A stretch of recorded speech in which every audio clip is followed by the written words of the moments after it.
Hello everyone, स्वागत है मेरे यूट्यूब चैनल पर। तो दोस्तों, अगर आप क्लास 12 के 2024 में एग्ज़ाम देने वाले हैं तो इस वीडियो को पूरा देखेंगे, क्योंकि हमने लाया था, आज लाया है मॉडल पेपर 4। कल हमने मॉडल पेपर 3 को स्टार्ट किया था, तो आज मॉडल पेपर 4 स्टार्ट करने की बारी है। तो नंबर इसमें 1 क्वेश्चन है। आवेशित संधारित्र पर कुल आवेश होता है तो कितना होता है? शून्य होता है। कितना? आवेशित संधारित्र पर कुल आवेश होता है, शून्य होता है। एक के ऊंचाई ट्रांसफार्मर की द्वितीय कुंडली में धारा का मान प्राथमिक कुंडली की तुलना में होता है। ऊंचाई ट्रांसफार्मर की द्वितीय कुंडली में धारा का मान प्राथमिक कुंडली की तुलना में होता है, कम होता है। क्या होता है? कम होता है। किसकी? द्वितीय कुंडली की धारा में क्या होता है? कम होता है प्राथमिक का। उसके बाद है, जब प्रकाश स्रोत और पर्दे के बीच की दूरी बढ़ा दिया जाए तो फ्रिंज की चौड़ाई होगी। जब प्रकाश स्रोत और पर्दे के बीच की दूरी बढ़ा दिया जाए तो फ्रिंज की चौड़ाई होगी, तो बढ़ती होती। क्या होती है? बढ़ती हो। जब प्रकाश स्रोत पर्दे के बीच की दूरी, जब दूरी बढ़ाई जाती है तो फ्रिंज की चौड़ाई ऑलरेडी ही बढ़ती है। क्या होती है? बढ़ती है।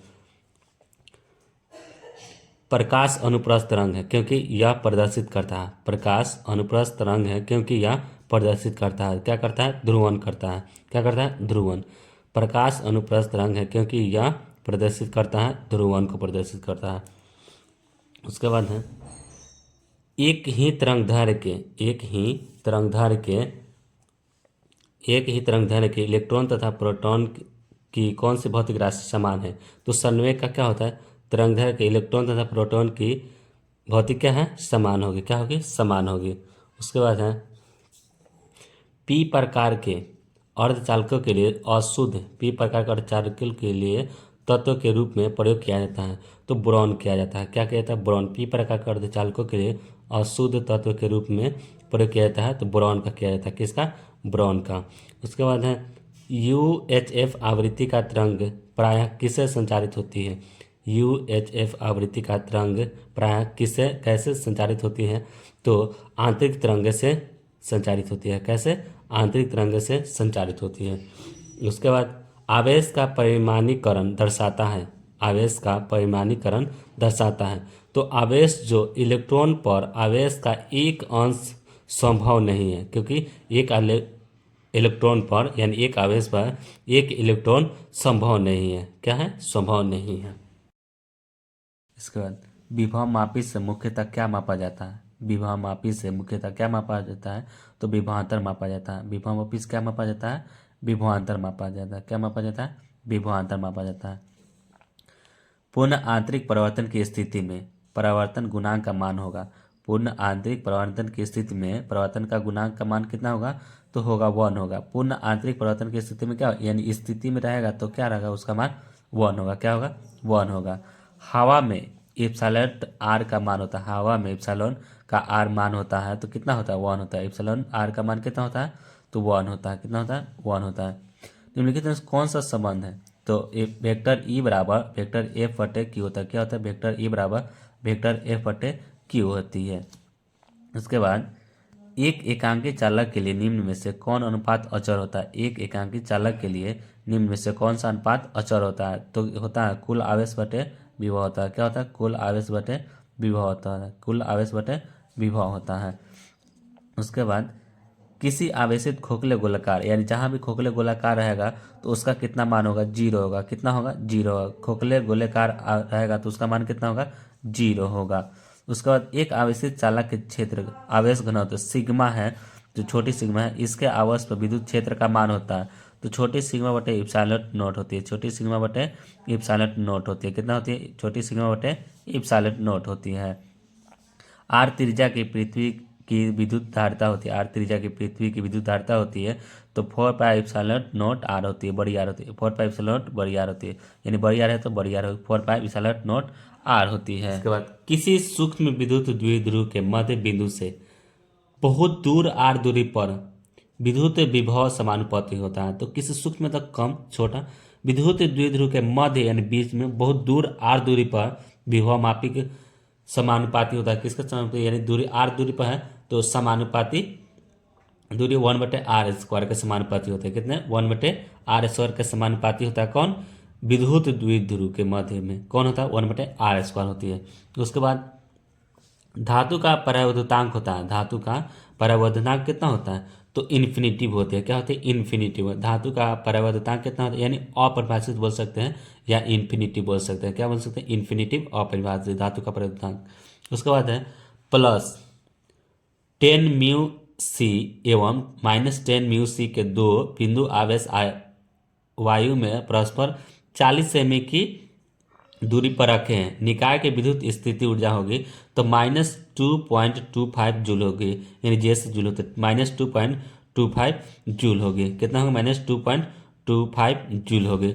उसके बाद है आवेशित संधारित्र पर संग्राहक पट्टिका और संघनक पट्टिका के आवेशों का योग होता है।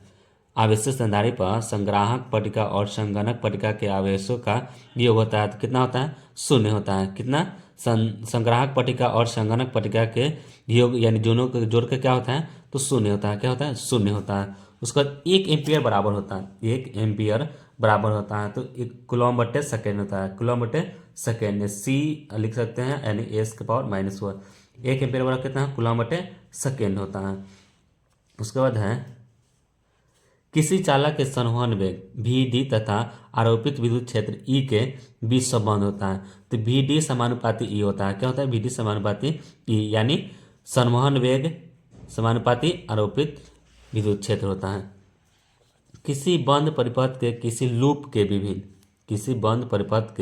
लूप के विभिन्न बिंदुओं के बीच के विभवांतरों का बीजीय योग क्या होता है, बीजीय योग क्या होता है, तो 0 से क्या होता है, अधिक होता है, यानी प्लस में होता है, 0 से अधिक होता है। स्थिर विभवांतर पर किसी विद्युत परिपथ का प्रतिरोध आधा कर दिया जाता है तो उत्पन्न ऊष्मा होगी। स्थिर विभवांतर पर किसी विद्युत परिपथ का प्रतिरोध आधा कर दिया जाता है तो उत्पन्न ऊष्मा होगी तो दुगुनी, यानी आधा कर दिया जाता है उसका प्रतिरोध कितना हो जाता है, दुगुनी हो जाती है। कितना, दोगुनी हो जाती है। विशिष्ट प्रतिरोध या प्रतिरोधकता कैसे मात्रा क्या होता है, तो प्रतिरोध बोले चाहे विशिष्ट प्रतिरोध बोले या प्रतिरोधकता बोले तो उसका क्या होता है, ओम मीटर होता है। क्या होता है, ओम मीटर होता है। क्या होता है, प्रतिरोधकता का ऐसे मात्रा ओम मीटर होता है। उसके बाद चुंबकीय क्षेत्र के फ्लक्स का ऐसे मात्रक, चुंबकीय क्षेत्र की फ्लक्स ऐसे मात्रक क्या होता है, टेस्ला होता है। क्या होता है, टेस्ला। चुंबकीय क्षेत्र के फ्लक्स की ऐसे मात्रा क्या होती है, टेस्ला। चुंबकीय क्षेत्र के फ्लक्स की ऐसे मात्रा क्या होती है, टेस्ला होता है। चुंबकीय क्षेत्र के फ्लक्स की ऐसे मात्रा टेस्ला होती है। उसके बाद लॉरेंज बल की दिशा ज्ञात करने का नियम है। लॉरेंज बल की दिशा ज्ञात करने का नियम है तो फ्लेमिंग के बाएं हाथ यानी हस्त बोल सकते हैं का नियम से होता है। किसके, फ्लेमिंग के बाएं हाथ का नियम। किसके, बाएं हाथ का नियम से क्या होता है, लॉरेंज बल की दिशा ज्ञात करने का नियम है। ठीक है, बाएं हाथ से याद रखिएगा, लॉरेंज बल की दिशा ज्ञात करने का नियम है। उसके बाद है चुंबकीय क्षेत्र में गतिमान कण का अपरिवर्तित रहता है। चुंबकीय क्षेत्र में गतिमान कण अपरिवर्तित रहता है, कहाँ होता है, यानी चाल और गतिज ऊर्जा दोनों में होता है। यहाँ चाल और गतिज ऊर्जा दोनों में होता है। चाल और गतिज ऊर्जा दोनों में होते हैं। क्या, चुंबकीय क्षेत्र का गतिमान रहता है कहाँ, चाल और गतिज ऊर्जा दोनों में होता है।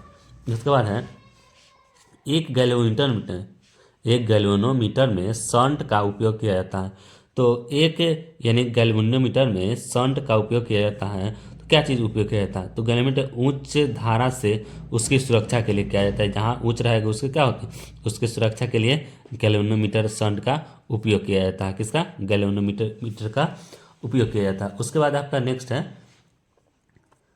किसी एम द्रव्यमान को एम से यानी मास को कहते हैं के वेग से वेलोसिटी से गतिमान कण का तरंगदैर्घ्य होता है। किसी एम द्रव्यमान के वेग से गतिमान कण का तरंगदैर्घ्य होता है तो लेमडा बराबर h/mv होता है। लेमडा बराबर h/mv होता है। क्या होता है, लेमडा बराबर h/mv होती है। क्या होती है, h/mv होती है। उसके बाद निम्नलिखित में से किन पदार्थों की प्रकृति बाह्य क्षेत्र में मजबूत चुंबकीय क्षेत्र में से कमजोर चुंबकीय क्षेत्र की ओर जाने की ओर होती है। यानी मजबूत चुंबकीय क्षेत्र से कमजोर चुंबकीय क्षेत्र की ओर जाने की होती है तो होते हैं प्रति चुंबकीय पदार्थ होती है। यानी एक दूसरे दोनों समान हो गए हो, क्या होगी, जिसका जो ज़्यादा मतलब भारी होगा उसी की तरफ क्या करेगा, चुंबक खींचती है। तो यानी प्रति चुंबकीय पदार्थ कहलाता है। क्या कहलाता है, प्रति चुंबकीय पदार्थ कहलाता है। उसके बाद है किस विद्युत चुंबक नर्म लोहे के बनाए जाते हैं। विद्युत चुंबक नर्म लोहे के बनाए जाते हैं क्योंकि नर्म लोहा रखती है। क्या रखती है, तो विद्युत चुंबक नर्म लोहा का बनाया जाता है तो नर्म लोहा क्या रखती है, तो अधिक चुंबकीय प्रकृति तथा अधिक धारणशीलता होती है। क्या होती है, अधिक चुंबकीय तथा प्रवृत्ति तथा अधिक धारणशीलता होती है। ठीक है। चुंबकीय प्रेरण का ऐसा मात्रक होता है। चुंबकीय प्रेरण का ऐसा मात्रक है। चुंबकीय प्रेरण का ऐसा मात्रक क्या होता है, ये भी टेस्ला होता है। चुंबकीय प्रेरण का भी ऐसा मात्रक क्या होता है, टेस्ला होता है। चाहे चुंबकीय क्षेत्र का कहे चाहे का भी ऐसा मात्रक क्या होता है, टेस्ला होता है। चुंबकीय प्रेरण या चुंबकीय क्षेत्र का ऐसा मात्रक टेस्ला होता है। उसके बाद क्यूरी ताप के ऊपर लौह चुंबकीय पदार्थ हो जाता है। क्यूरी ताप के ऊपर लौह चुंबकीय पदार्थ हो जाता है तो क्या होता है, अनुचुंबकीय होता है। क्या होता है, अनुचुंबकीय होता है। क्यूरी ताप के ऊपर लौह चुंबकीय पदार्थ हो जाते हैं तो अनुचुंबकीय होते हैं। क्या, अनुचुंबकीय। विद्युत चुंबकीय प्रेरण की घटना के आविष्कारक थे। विद्युत चुंबकीय प्रेरण के घटना के आविष्कारक थे फैराडे थे। कौन थे, फैराडे थे। विद्युत चुंबकीय प्रेरण की घटना के आविष्कारक कौन थे, फैराडे थे। कौन थे, फैराडे। विद्युत चुंबकीय प्रेरण प्रेरण की घटना के आविष्कारक कौन थे, फैराडे थे। वन बटे उसके बाद 1/L की इकाई है। 1/L की इकाई होती है तो किसी का जो दिया है आर का भी इकाई नहीं है, नहीं LW की भी इकाई नहीं, नहीं दोनों इनमें आर और LW की किसी का नहीं है। यानी इसमें से ऑप्शन है डी, किसी का नहीं है, किसी का नहीं है। एक प्रतिवर्ती धारा का समीकरण I बराबर 60 साइन 100 पाई टी तो धारा का वर्ग माध्य मूल मान तथा आवृत्ति होगी तो कितना हो गया, 30√2a 50 Hz होगी। कितना हो, 30√2a 50 Hz। याद रखिएगा 2a√2a 50 Hz होगी। उसके बाद ऊंचाई ट्रांसफार्मर से प्राप्त होता है। ऊंचाई ट्रांसफार्मर से प्राप्त होता है तो क्या प्राप्त होता है, तो उच्च विभव और निम्न धारा होती है। उच्च विभव और निम्न धारा प्राप्त होती है। क्या होती है, उच्च विभव और निम्न धारा प्राप्त होती है। क्या होती है, ऊंचाई ट्रांसफार्मर से उच्च विभव और निम्न धारा प्राप्त होती है। उसके बाद प्रतिवर्ती धारा के मूल माध्य वर्ग मान और इसके शिखर मान का अनुपात होती है तो 1/√2 होती है। कितना होती है, 1/√2 अनुपात होती है। कितना होती है, 1/√2 अनुपात होती है, 1/√2 होती है। कोणीय आवृत्ति ओमेगा वाले प्रतिवर्ती धारा परिपथ में एल प्रेरक वाले प्रेरक धारा द्वारा उत्पन्न प्रेरित प्रतिघात का मान होता है तो कितना होता है, ओमेगा एल होता है। कितना होता है, ओमेगा एल होता है। उसके बाद धारतीय प्रतिघात होता है। धारतीय प्रतिघात होता है तो 1 बटे कितना होता है, WC होती है। धारतीय प्रतिघात कितना होता है, 1/WC। 1/WC किसका होता है, धारतीय प्रतिघात का होता है। निम्नलिखित में से किस रंग की तरंग दैर्घ्य न्यूनतम होती है, यानी सबसे कम तरंग दैर्घ्य किन की होती है, तो होती है गामा किरण की होती है। किन की होती है, गामा किरण। यानी इसमें ऑप्शन के अनुसार देखा जाता है किसका है, गामा किरण की होती है।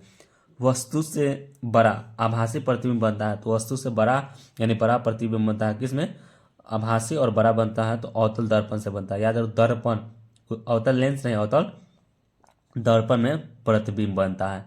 दर्पण यानी आईना बोला जाता है, यानी किसमें बोला जाता है, अवतल दर्पण से। किस कारण वायु का बुलबुला पानी के अंदर चमकता दिखाई देता है। किस कारण वायु का बुलबुला पानी के अंदर चमकता दिखाई देता है, तो पूर्ण आंतरिक परिवर्तन के कारण क्या करता है, बुलबुला दिखाई यानी चमकता दिखाई देता है। किसके, पूर्ण आंतरिक परिवर्तन के कारण होता है। किसके, पूर्ण आंतरिक परिवर्तन के कारण। एक आवर्धन क्षमता एक आवर्धक ग्लास जिसकी क्षमता है कितना है, 12D है, यानी डायोप्टर की आवर्धक क्षमता है तो कितना, डायोप्टर D बोला जाता है क्षमता का, तो डायोप्टर D का ऐसा मतलब क्षमता होता है तो 4 होता है। कितना होता है, 12D है तो आवर्धक क्षमता कितना होगी, 4 होगी। कितना होगी, 4 होगी। उसके बाद दो उत्तल लेंस परस्पर संपर्क में रखे हैं तो समतुल्य लेंस होते हैं। यानी दो लेंस है तो दोनों का संपर्क एक साथ रखा जाता है तो समतुल्य लेंस क्या होगा, उत्तल होगा। क्या होगा, उत्तल होगा। क्या होगा, उत्तल होगा। उसके बाद बेलनाकार लेंस का व्यवहार किया जाता है आंख के उस दोष को दूर करने के लिए जिसे कहा जाता है। तो क्या कहा जाता है, यानी उस लेंस को दूर करने के लिए किया जाता है जिसे कहा जाता है एस्टिग्मेटिज्म कहा जाता है। एस्टिग्मेटिज्म कहा जाता है। एस्टिग्मेटिज्म कहा जाता है। दूर करने के लिए किया जाता है, जिसको करने के लिए किया जाता है ना, तो उसको क्या बोलते हैं, एस्टिग्मेटिज्म कहते हैं। उसके बाद है आपका सामान्य समायोजन के लिए संयुक्त सूक्ष्मदर्शी आवर्धन क्षमता होती है। यानी सूक्ष्मदर्शी की आवर्धन क्षमता होती है तो कितना -VO/U0 होता है। -V0/U0 होता है, यानी इंटू 1+D/FE होती है। क्या होते हैं, -V0/U0 इंटू 1+D/FE होती है। उसके बाद है पतली झिल्ली के रंगीन देखने का कारण है। पतली झिल्ली के रंगीन देखने का कारण होता है व्यतिकरण होता है। किसका होता है, व्यतिकरण। पतली झिल्ली के रंगीन देखने का कारण है व्यतिकरण। पतली झिल्ली के रंगीन देखने का कारण है व्यतिकरण। पतली झिल्ली के रंगीन देखने का कारण होता है, क्या होता है, व्यतिकरण होता है। उसके बाद इंद्रधनुष का निर्माण जिस कारण से होता है वह होता है तो वर्ण विक्षेपण, यानी अलग अलग भागों में बढ़ती है तो उसको क्या बोलते हैं, इंद्रधनुष के जैसा बनता है तो उसको क्या बोलते हैं, वर्ण विक्षेपण कहते हैं। इंद्रधनुष का निर्माण कैसे होता है, जो धनुष चलाया जाता है उसको निर्माण यानी याद करने के लिए बोल सकते हैं, तो वर्ण विक्षेपण कहते हैं। क्या कहते हैं, वर्ण विक्षेपण कहते हैं। उसके बाद कोणीय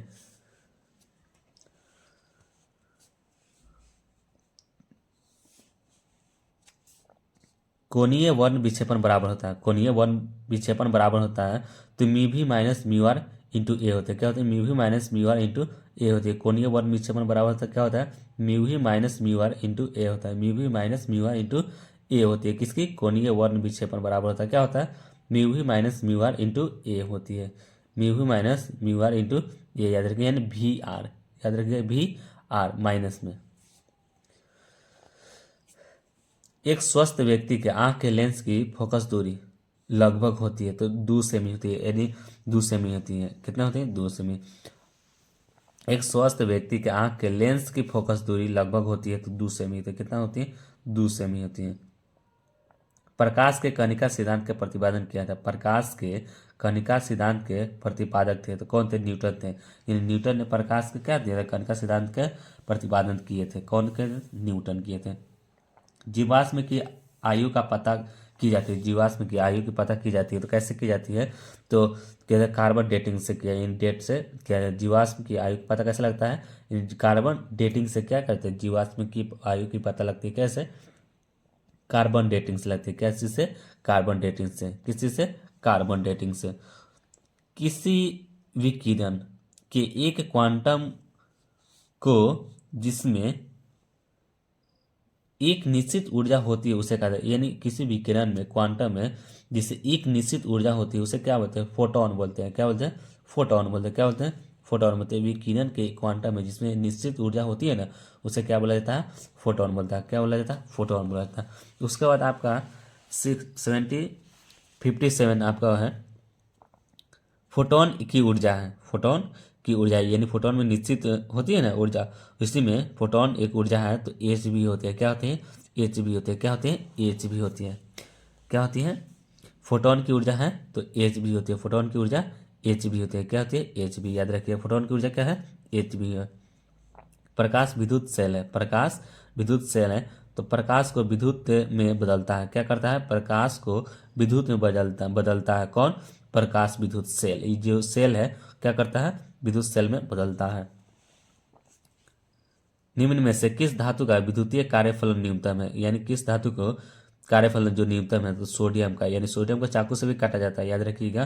किस धातु का विद्युतीय कार्यफलन क्या होता है, यानी सबसे कम होता है तो सोडियम का होता है। किसका होता है, सोडियम का होता है। विद्युत चुम्बकीय स्पेक्ट्रम के किस भाग में हाइड्रोजन की लाइमन श्रेणी पाई जाती है। विद्युत चुम्बकीय स्पेक्ट्रम के किस भाग में हाइड्रोजन की लाइमन श्रेणी पाई जाती है, तो पराबैंगनी के पाई जाती है। क्या चीज, हाइड्रोजन की लाइमन श्रेणी किसमें, पराबैंगनी में पाई जाती है। किसमें, पराबैंगनी में। उसके बाद है लेमडा तरंग दैर्घ्य वाले फोटोन की ऊर्जा होती है। लेमडा तरंग दैर्घ्य वाले फोटोन की ऊर्जा होती है तो एच सी बटे लेमडा होती है। क्या होती है, एच सी बटे लेमडा होती है। छोटी एच सी बटे लेमडा होती है। तो ये लेमडा तरंग दैर्घ्य वाले फोटोन की ऊर्जा होती है तो एच सी बटे लेमडा होती है। तेजी से चलने वाली बीटा किरणें, तेजी से चलने वाली बीटा किरणें होती है तो क्या होती है, इलेक्ट्रॉन होती है। क्या होती है, इलेक्ट्रॉन होती है। तेजी से चलने वाली बीटा किरणें होती है तो क्या होती है, इलेक्ट्रॉन होती है। क्या होती है, इलेक्ट्रॉन होती है। सूर्य अपनी विकिरण ऊर्जा प्राप्त करता है, सूर्य अपनी विकिरण ऊर्जा प्राप्त करता है तो कैसे करता है, सूर्य अपनी विकिरण ऊर्जा प्राप्त करता है कि नाभिकीय संलयन से करती है। क्या करती है, नाभिकीय संलयन से। नाभिकीय संलयन से क्या करते हैं, सूर्य अपनी विकिरण ऊर्जा, यानी सूर्य भी क्या करता है, अपनी ऊर्जा प्रदान करता है, किससे, नाभिकीय संलयन से करता है। नाभिकों को मिलने से नए नाभिक के बनने और ऊर्जा के मुक्त होने की घटना को क्या कहते हैं, तो नाभिकीय संलयन कहते हैं। मुक्त होने यानी उससे छुटकारा पाने की घटना को क्या कहते हैं, नाभिकीय ही संलयन कहा जाता है। नाभिकीय अभिक्रिया में संरक्षित रहता है, नाभिकीय अभिक्रिया में संरक्षित रहता है तो कौन संरक्षित है, नाभिकीय ऊर्जा में संरक्षित रहता है तो कौन होता है, ये देखिए संवेग भी होता है, कुल आवेश भी होता है, कोणीय संवेग भी होता है, ये सभी क्या होता है, नाभिक सब लोग क्या कहते हैं, सुरक्षित रहते हैं, किसी किसी को कुछ नहीं रहता। यानी रखिए संवेग, कुल आवेश, कोणीय वेग, ये सभी क्या होते हैं, सुरक्षित रहते हैं। 15 का द्विआधारी तुल्यांक है, 15 का द्विआधारी तुल्यांक है, कितना होता है, 1111 का होल ट्वाइस होता है, 11 का 11, 1111 का होल ट्वाइस है 15 का, यानी 4 गो 1 होता है तो इसका होल ट्वाइस है 15 का। इसको याद करने का ट्रिक है होता है तो आप इसे याद कर सकते हैं। अगर ट्रिक चाहिए तो कमेंट करेंगे। एंड गेट का बुलियन व्यंजक है, एंड गेट का बुलियन व्यंजक है तो क्या होता है, एंड, यानी एंड लगा हुआ है तो इसमें नहीं होगा, यानी जो वेक्टर लगता है इसमें नहीं होता है तो कौन सा होगा, ये दोनों तो है नहीं, लेकिन इनमें कौन होगा, डॉट वाला होगा। क्या होगा, डॉट वाला। और इसका क्या होता है, और का होता है, ओ आर, और का ये होता है, और ये क्या, एंड का होता है। A into B equal to Y होती है, A into B equal to Y होती है। चिन्ह, एक गेट दिया गया है तो इसमें कौन सा गेट है, तो एंड का है। किसका है, एंड का है। किसका है, एंड का है। मांडुलन वह युक्ति है जिससे, मांडुलन वह युक्ति है जिससे एक रेडियो वाहक आवृत्ति पर जानकारी अंकित करता है। क्या करता है, मांडुलन का कार्य क्या है, तो वाहक जानकारी अंकित करता है। क्या करता है, यानी जानकारी देती है। क्या कहती है, मांडुलन, मांडुलन जानकारी देती है। उसके बाद भूतरंगों के प्रेषण में प्रयुक्त आवृत्ति ह्रास होता है, भूतरंगों के प्रेषण में प्रयुक्त आवृत्ति ह्रास होता है तो कितना से कितना होता है, यानी 100 MHz से लेके 200 MHz तक याद रखिए करना, MHz, MHz, MHz, 100 MHz से 200 MHz क्या होता है, आवृत्ति ह्रास होती है। कहाँ, भूतरंगों में होती है। अगर वीडियो अच्छी लगी हो तो अपने दोस्तों के साथ शेयर जरूर करें और एक सब्सक्राइब जरूर करें जिससे हमें मोटिवेशनल मिलेगी। जय हिंद, जय भारत।